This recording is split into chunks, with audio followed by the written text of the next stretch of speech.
chills. Number 6. Body parts at the Rancho Los Amigos Hospital. Just outside of downtown Los Angeles lies the Rancho Los Amigos Hospital in Downey, California. The hospital itself is still in use to this day, but other parts of the facility have been sealed off and forgotten long ago. Since the hospital was originally established in 1888, some of these walled-off sections are extremely old and extremely haunted. Starting in the 1950s, the hospital began to focus on treating polio and shut down its other facilities, including an old mental asylum. The asylum was called the LA County Poor Farm, and it was where the elderly, the homeless, the disabled, and the insane all lived together. There was also an army base nearby and even a small zoo. Though all of this was abandoned by the 1980s, one day 2 ghost hunters named Marsha and Kirsten decided to sneak into the abandoned area and take a look for themselves. Inside, they found a boarded up ranch home along with tons of abandoned buildings. It felt like they were walking around in a miniature city, except something wasn't quite right. Even though all of the buildings were empty, Kirsten describes feeling as if each place was still occupied. When they approached the army base, they both felt as if hundreds of people were watching them at once, and they both felt this at the same time without saying anything to each other. The atmosphere only seemed to get more and more threatening as they wandered further inside. When they reached the mental asylum, Kirsten noticed there was still lots of expensive lab equipment, books, magazines, and other important looking items laying around. The buildings themselves were old and full of toxic asbestos. They clearly needed to be vacated, but she still found it odd how the workers had chosen to abandon all of their belongings. It was almost as if something had scared them off in a hurry. Overall, the experience left Marsha and Kirsten sure that they weren't alone during their adventure. Something else was with them the entire time, they just knew it. To use their words, exploring the haunted mental asylum felt as though you are in another world, one that does not belong to you and whose inhabitants don't necessarily welcome you. With this in mind, they are sure that there has to be a hidden history to the hospital, a darker reason that would explain why the workers suddenly decided to close off a large portion of the hospital from the rest of the world for good. These 2 ghost hunters were not the only ones to have a creepy experience on the old grounds. In 2006, United States Marines were using the abandoned buildings as part of a basic training drill. As they were doing a sweep from room to room, they came across an extremely old freezer that looked evil enough to catch their eye. The team opened it up and were shocked by what was inside. The freezer was full of body parts that were at least 30 years old, if not older.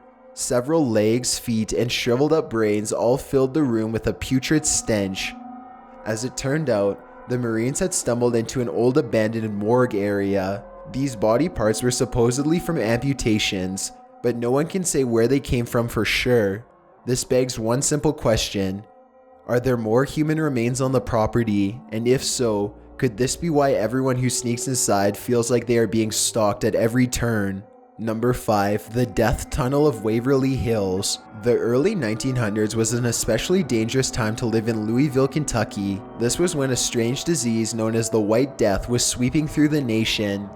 We now call it tuberculosis, but at the time, all Louisville citizens knew that it made people cough up blood, and if you got it, there was no cure. Their town was hit the hardest out of anywhere in the nation. Those who caught the sickness were sent to Waverly Hills Sanatorium to be experimented on until they died painfully. When Waverly Hills first opened in 1924, it was considered one of the best hospitals to treat tuberculosis. In reality, they were doing almost everything wrong. For example, patients received plenty of fresh air and sunshine to combat the bacterial infection, which did seem to help them to a certain degree. However, the same logic meant they were left by open windows all year long. It wasn't uncommon to see a person dying of tuberculosis while covered in piles of snow that had drifted in from outside, or else dying from the blistering southern heat in the summer. Sometimes they were left on a porch, but other times the patients were left on a roof to survive the elements. Other tuberculosis sufferers were forced to undergo much stranger treatments that seemed to border on pure torture. Their lungs were exposed to ultraviolet rays in an effort to stop the bacteria from spreading, and sometimes large chunks of their lungs were removed as well. if not the entire lung itself. It also wasn't uncommon for doctors to crush a nerve that controls your breathing so that one lung would be effectively paralyzed. This resulted in permanent shallow breathing and all sorts of other deformities. Waverly Hill patients would also sometimes have as many as 8 of their ribs removed. Since tuberculosis causes the lungs to swell with infection, surgeons performed this procedure so that the infected lung would have more room to expand, but it didn't really help. In fact, it almost always resulted in a painful collapsed lung, which is why less than 5% of the patients survived this procedure. Perhaps the worst treatment of all involves surgically implanting balloons directly into the lungs and then filling them with air. Clean air was thought to help fight the infection and strengthen the lungs, but it really did nothing other than increase the patient's suffering as they slowly died in misery. Even though these operations all had a low survival rate, doctors just didn't know what else to do. So many patients died at Waverly Hills that moving the bodies out became a real problem. Staff didn't want anyone to know just how many people were dying under their care, so they created a tunnel specifically for getting rid of the dead. This death tunnel started at the hospital morgue and opened up at the bottom of a hill by the railroad tracks. The bodies were then lowered into the trains and sent away. It wasn't uncommon for entire families to pass through the death tunnel at one point or another. Fortunately, as tuberculosis became less of a threat, the hospital became less needed. It was eventually transformed into the Woodhaven Geriatric Sanatorium, which is basically like a retirement home from hell. Here, electroshock therapy was administered on a regular basis, and rumors of the elderly being terribly mistreated was also standard practice. A lack of funding meant that the treatment was just awful. In 1982, the facility was condemned and shut down by the state for good. The property has since become the subject of many ghost stories as told by anyone brave enough or foolish enough to go exploring. Most stories especially seem to center around a mysterious 5th floor, which is supposedly where the mentally insane tuberculosis patients were kept. This way, they were properly isolated from the general population, but could still get fresh air and sunshine. Ghost hunters who come up to the 5th floor often start to feel paranoid and anxious, and this might be because of the previous staff as much as the inpatients. As the story goes, a head nurse once committed suicide on the 5th floor in room 502. She was 29 years old and pregnant when she tied a knot around her neck and hung herself from a light fixture. In 1932, another nurse is said to have jumped from the roof. She too worked in room 502. No records exist to confirm this story, but many locals say there was a cover-up to keep it under wraps.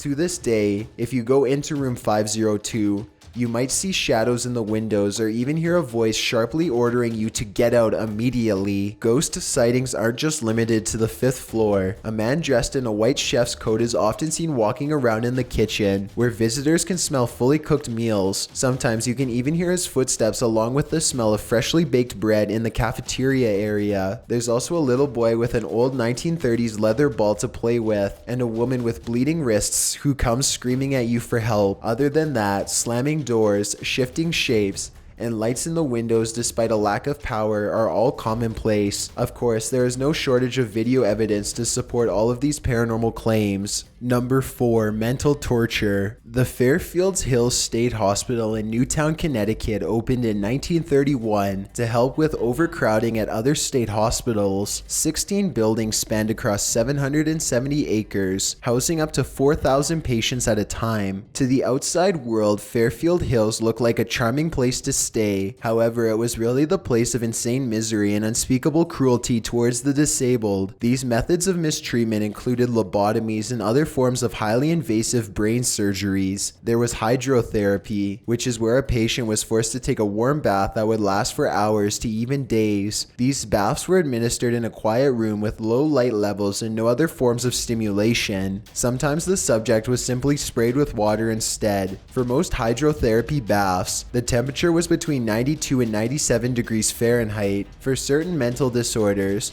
cold water anywhere from 48 to 70 degrees was used instead. The patients were always restrained, and they were never let out until their time was up, not even to use the bathroom. When the hospital finally closed its doors in 1995, Stories of strange happenings began to flood the small city. Apparently, the abandoned area became a hangout for members of a satanic cult, and even more famously, the haunting grounds for a young female ghost who was always dressed all in white. This ghost was even the center of a paranormal television show on MTV called Fear. According to many who have seen her, she will typically stare at you through a certain window. There is always a glowing light behind her. Like the Waverly Hills Sanatorium in Kentucky, the Fairfield Hills State Hospital has a series of underground tunnels that link the 16 buildings together. This way, staff, patients, and even corpses could be moved from building to building as needed without causing a disturbance. These tunnels were also the source of many paranormal encounters. It was not uncommon to hear screams coming from the tunnels as well as from the buildings themselves. Perhaps this is why the tunnels have since been completely filled in. If you are thinking of exploring the Fairfield Hills State Hospital for yourself,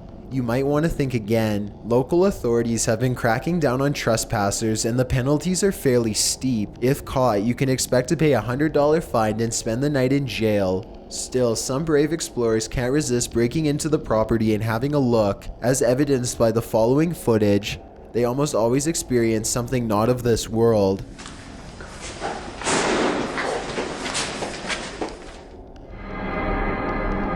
Number 3. Body Melt. Established in 1868, the Athens Asylum in Cleveland, Ohio was originally meant to house soldiers who were traumatized from battle during the Civil War. Here, they could sort through their own thoughts and nurse themselves back to health by tending the area's beautiful gardens and greenhouses, or by working on the dairy farm. Ponds, fountains, and orchids provided breathtaking scenery that would help them relax and find a new purpose in life. The Athens Asylum started out as a very nice and well-meaning facility, but it would not last for long. The staff soon realized that they could make a lot of money off their patients and became more and more greedy, putting profits before proper treatments. They overcrowded the hospital with far too many patients and put them all to work, whether they were capable of handling it or not. They also became more lenient with who they were accepting into their ranks. Soon the asylum became known as a place where you could drop off your teenage son or daughter if they became too rebellious. Not that the other supposedly legitimate reasons for being committed were all that great either. In the late 1800s,